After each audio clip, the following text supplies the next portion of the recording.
So mediator is a variable which carries influence of risk factor to a disease.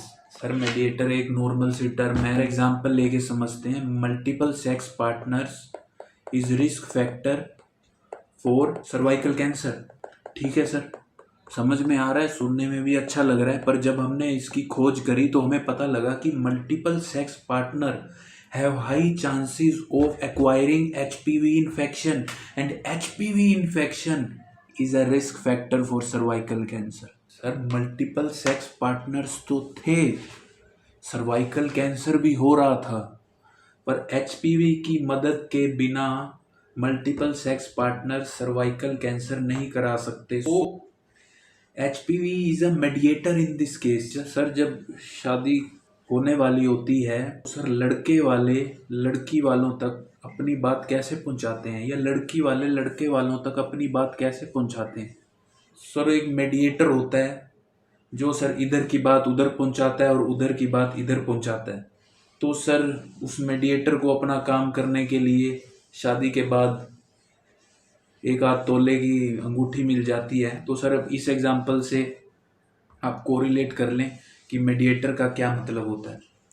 So the next term is collinearity.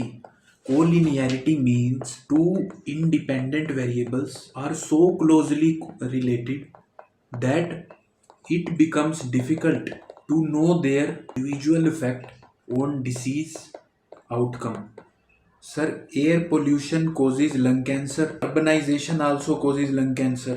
Sir, air pollution and urbanization is so closely correlated कि sir मैं individual effect जब पता करने जाता हूँ air pollution का lung cancer पे या अर्बनाइजेशन का लंग कैंसर पे, तो सर ये निकालना मेरे लिए काफ़ी कठिन काम हो जाता है।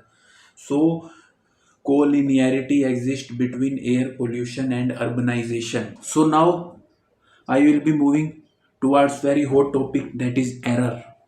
So errors are mainly categorized into two categories: systematic error and random error। Random error means mistake by mistake। Sir गलती से कोई मिस्टेक होगी, बात खत्म करो।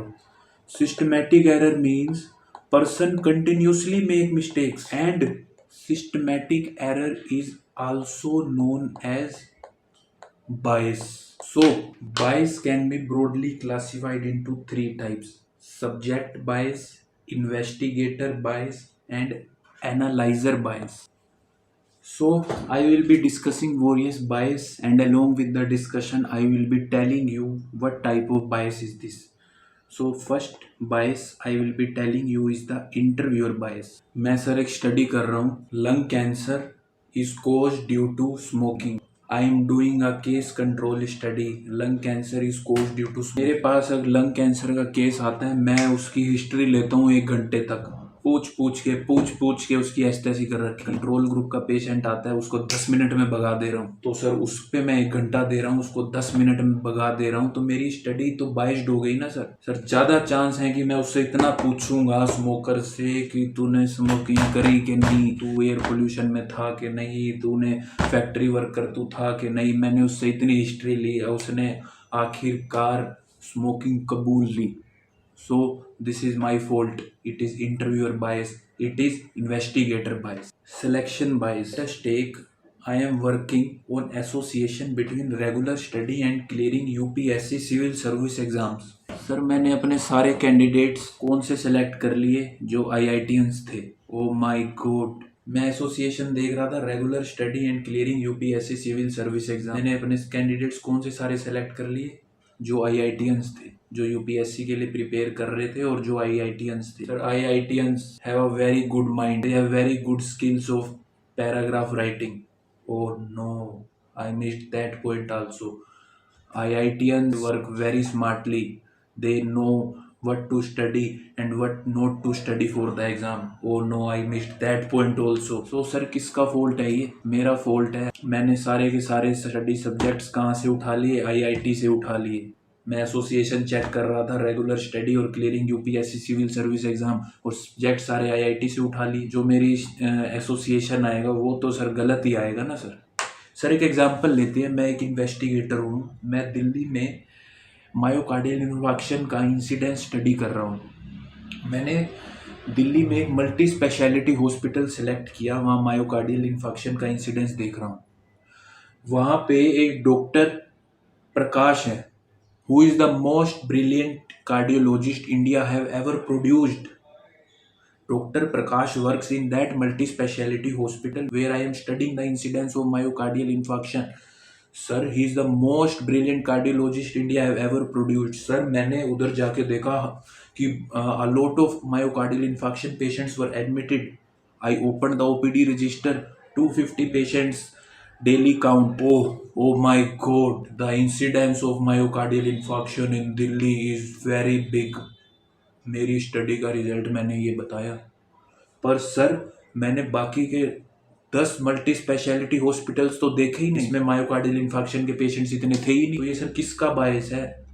ये मेरी गलती है, मेरी इन्वेस्टिगेटर की गलती है। मुझे पता होना चाहिए था कि doctor Prakash the best ever cardiologist works in that multi speciality hospital, और मैंने वही मल्टी स्पेशलिटी हॉस्पिटल सेलेक्ट कर लिया जहाँ डॉक्टर प्रकाश देखते हैं। Apprehension bias, certain levels alter systematically from their usual levels when subject is apprehensive.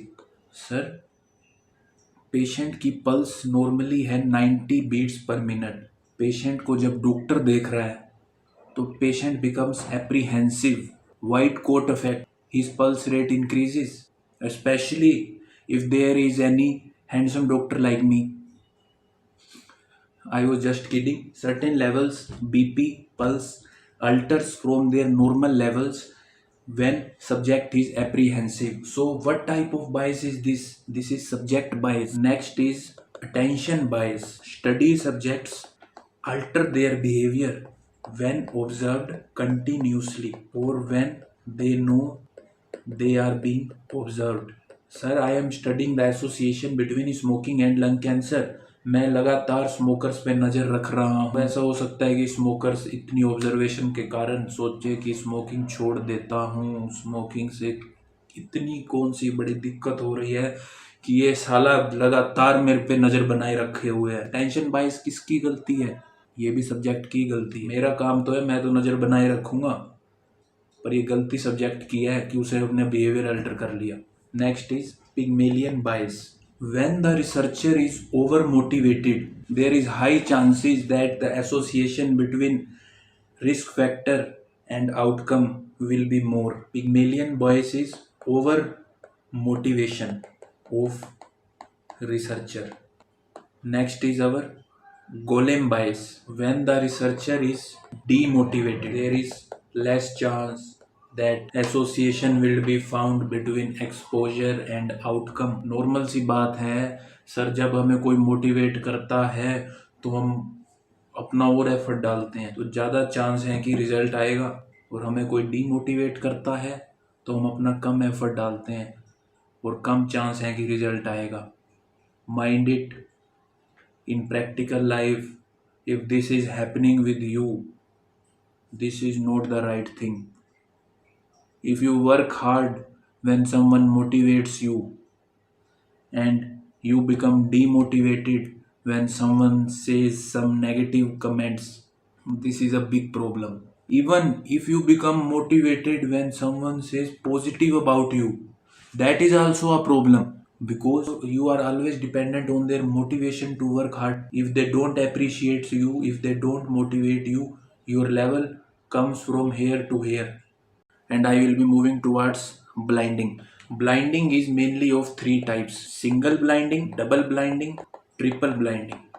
In single blinding, subject don't knows about the treatment. In double blinding, subject and researcher don't knows about the treatment. In triple blinding, subject, researcher and analyzer don't know about the treatment. Keep calm, my friends.